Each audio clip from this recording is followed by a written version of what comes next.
नमस्कार। श्री संत गाडगे महाराज हिंदी कनिष्ठ महाविद्यालय भुसावल। मैं प्राध्यापिका S.K. खंडेलवाल।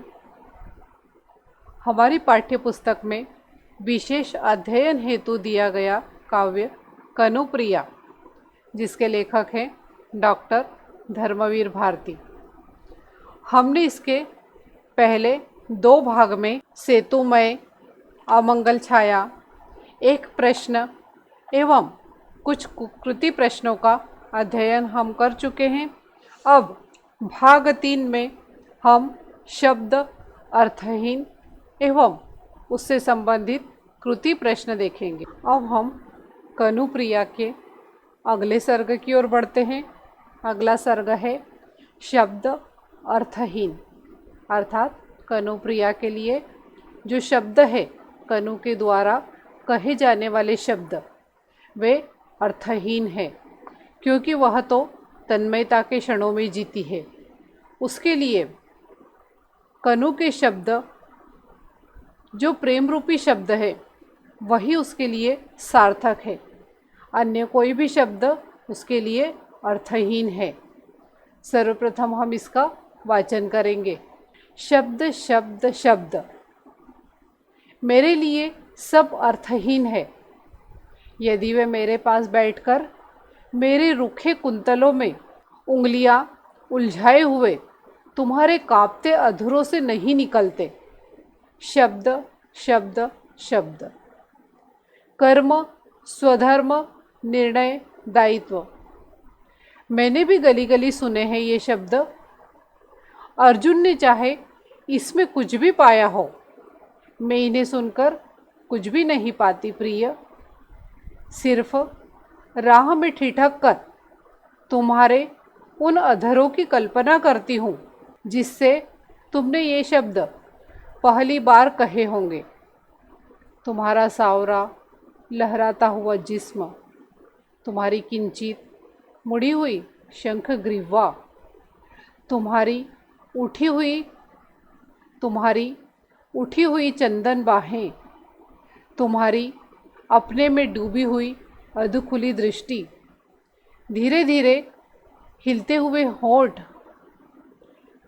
मैं कल्पना करती हूँ कि अर्जुन की जगह मैं हूँ और मेरे मन में मोह उत्पन्न हो गया है और मैं नहीं जानती कि युद्ध कौन सा है और मैं किसके पक्ष में हूँ और समस्या क्या है और लड़ाई किस बात की है।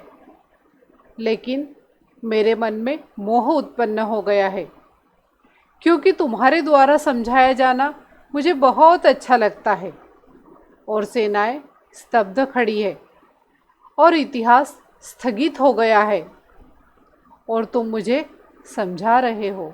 अब हम इस सर्ग का अर्थ देखते हैं।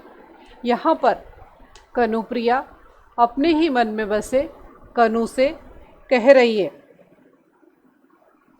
कि हे कनु, तुम मुझे युद्ध की सार्थकता कैसे समझाओगे। सार्थकता को बताने वाले शब्द मेरे लिए तो अर्थहीन है।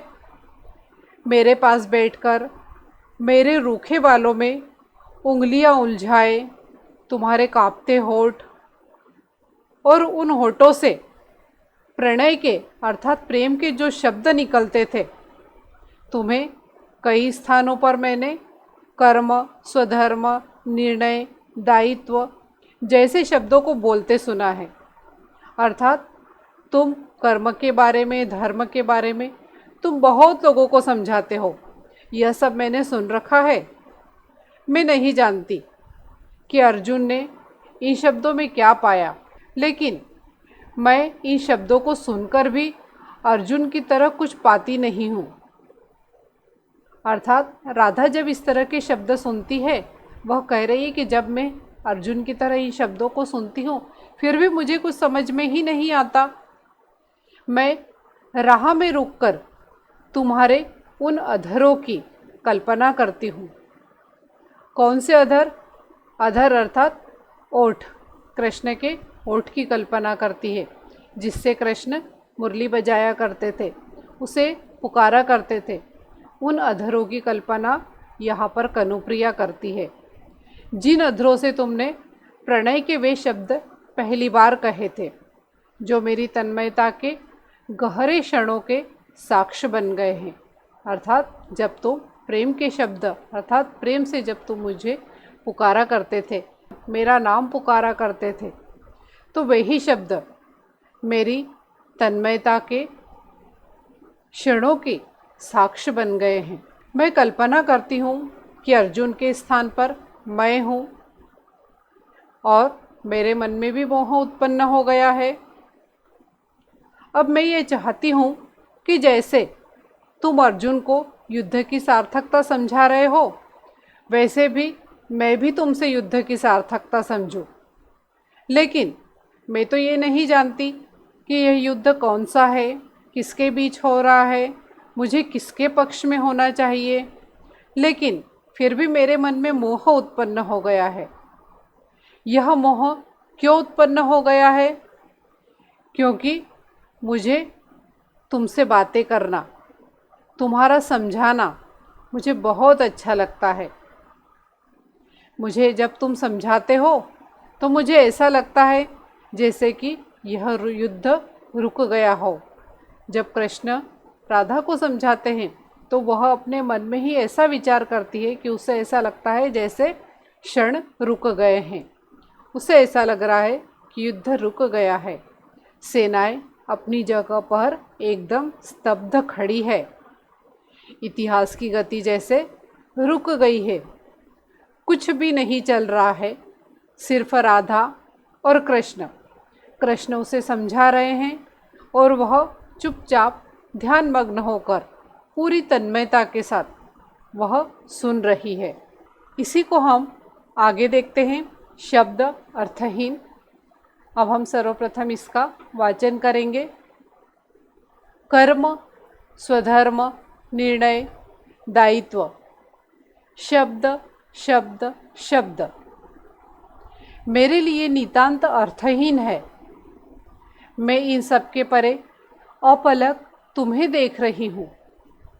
हर शब्द को अंजुरी बनाकर बूंद बूंद तुम्हें पी रही हूँ और तुम्हारा तेज मेरे जिस्म की एक एक मूर्छित संवेदन को धधका रहा है और तुम्हारे जादू भरे होठों से रजनीगंधा के फूलों की तरह टप टप शब्द झर रहे हैं, एक के बाद एक के बाद एक।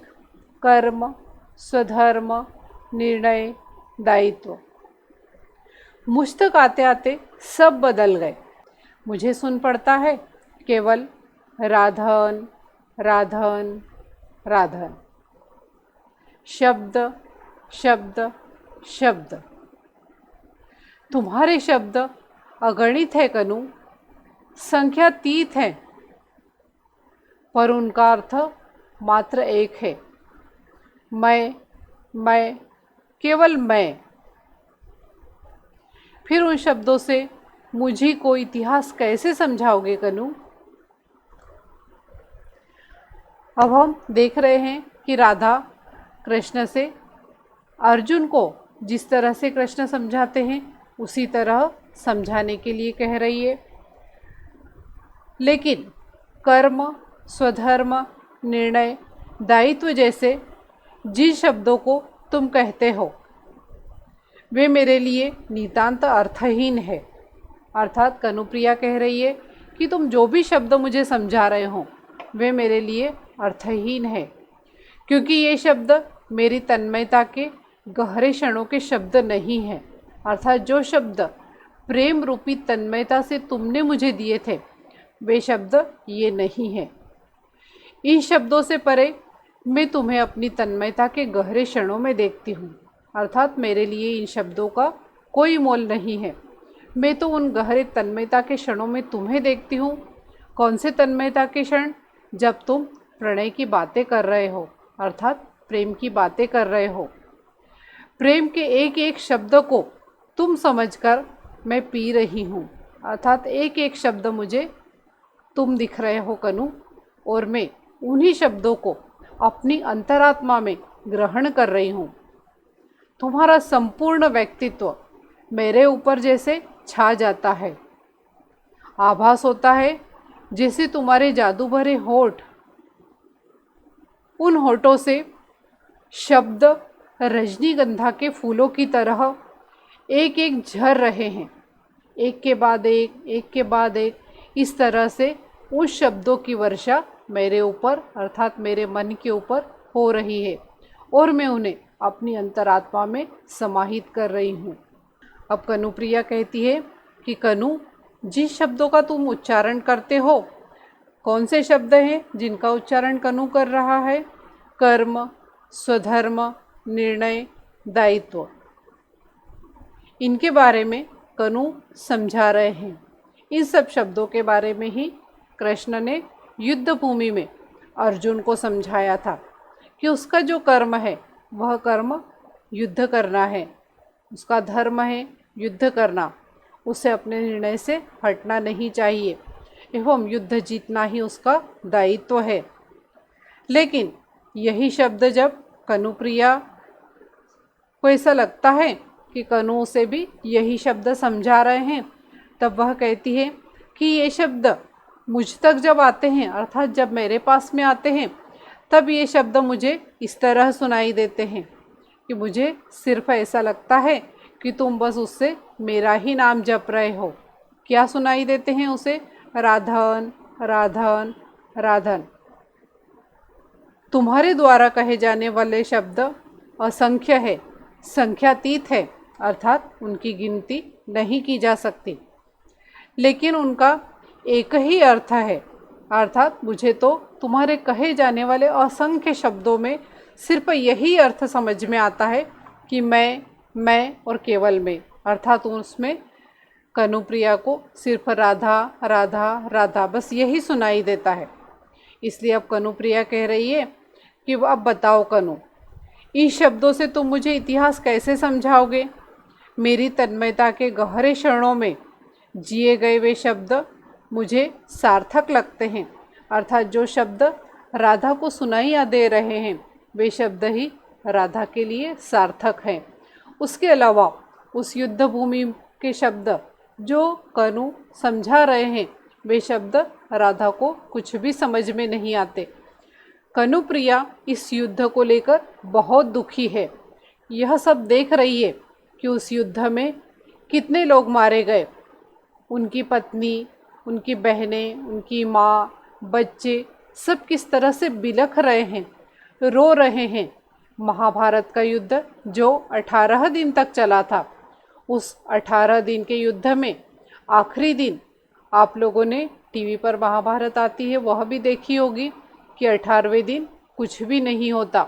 जो 100 कौरव होते हैं वे सभी मारे जाते हैं, उनके पुत्र, पांडवों के पुत्र, सभी कुछ खत्म हो जाता है एवं कृष्ण की 18 अक्षौहिणी सेना भी खत्म हो जाती है, नष्ट हो जाती है। वहाँ पर कुछ भी नहीं होता है। यह सब देखकर राधा बहुत विह्वल हो जाती है, बहुत व्याकुल हो जाती है। उसी को लेकर यहाँ पर धर्मवीर भारती ने उस युद्ध की व्यथा बताई है कि युद्ध चाहे कोई भी हो, चाहे वह हमारे अंतर जगत का हो या बाह्य जगत का, युद्ध अच्छा नहीं होता। अब मैं आपको यह बताना चाहूँगी कि अंतर जगत का युद्ध, बाह्य जगत के युद्ध से तो आप सभी परिचित हैं, लेकिन अंतर जगत का युद्ध क्यों अच्छा नहीं होता? बहुत बार यदि हमारी इच्छा के विरुद्ध कोई कार्य हो जाता है या हम कुछ करना चाहते हैं और वैसा न हो तो हमारे मन में द्वंद्व चलता रहता है और हम बहुत दुखी और उदास हो जाते हैं। तो युद्ध को चाहे कोई भी हो वह अच्छा नहीं होता है। यही कनुप्रिया के माध्यम से हमें कवि समझा रहे हैं।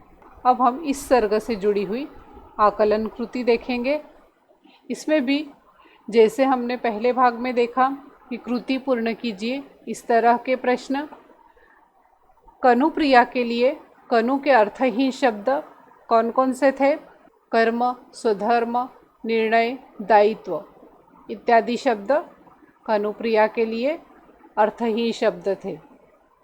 उसके अलावा हमने पहले भाग में देखा उत्तर लिखिए, इस तरह के भी प्रश्न आते हैं एवं कारण लिखिए, इस तरह के भी प्रश्न हमें परीक्षा में पूछे जा सकते हैं। प्रश्न, कनुप्रिया के मन में मोह उत्पन्न हो गया है। क्यों मोह उत्पन्न हो गया है? क्योंकि कनु के द्वारा समझाया जाना उसे अच्छा लगता है। अब इसी में कारण लिखिए। दूसरा प्रश्न हम देखते हैं। कनु का तेज कनुप्रिया के मूर्छित संवेदन को धधका रहा है। क्यों धधका रहा है? क्योंकि वह कनु को अपलक देख रही है और उसके हर शब्द को अंजुरी बनाकर बूंद बूंद पी रही है। इस तरह के प्रश्न हमें परीक्षा में आते हैं, अर्थात आ सकते हैं। जरूरी नहीं कि यही प्रश्न परीक्षा में आए। उसके अलावा हमें 100 मत के लिए भी प्रश्न आ सकता है। आगे हम देखते हैं कि काव्य में हमें रसास्वादन के लिए प्रश्न पूछा जाता है। उसमें इस तरह का प्रश्न दिया जाता है कि कविता का रसास्वादन कीजिए। उसमें हमें लिखना होता है रचनाकार का नाम। जैसे इस कविता के रचनाकार का नाम आप सभी जानते हैं, डॉक्टर धर्मवीर भारती। रचना का शीर्षक, इसका शीर्षक है कनुप्रिया। पसंद की पंक्तियाँ, इस पूरे काव्य में जो भी पंक्तियाँ आपको पसंद हो वे पंक्तियाँ आप इसमें लिख सकते हैं। उसके बाद है पसंद का कारण। जो भी पंक्तियाँ आप लिखेंगे वे पंक्तियाँ आपको क्यों पसंद है उसका कारण आपको लिखना है। उसके बाद में है कल्पना या फिर भावार्थ।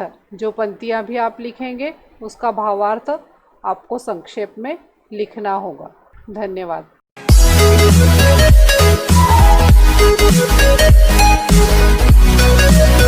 Thank you.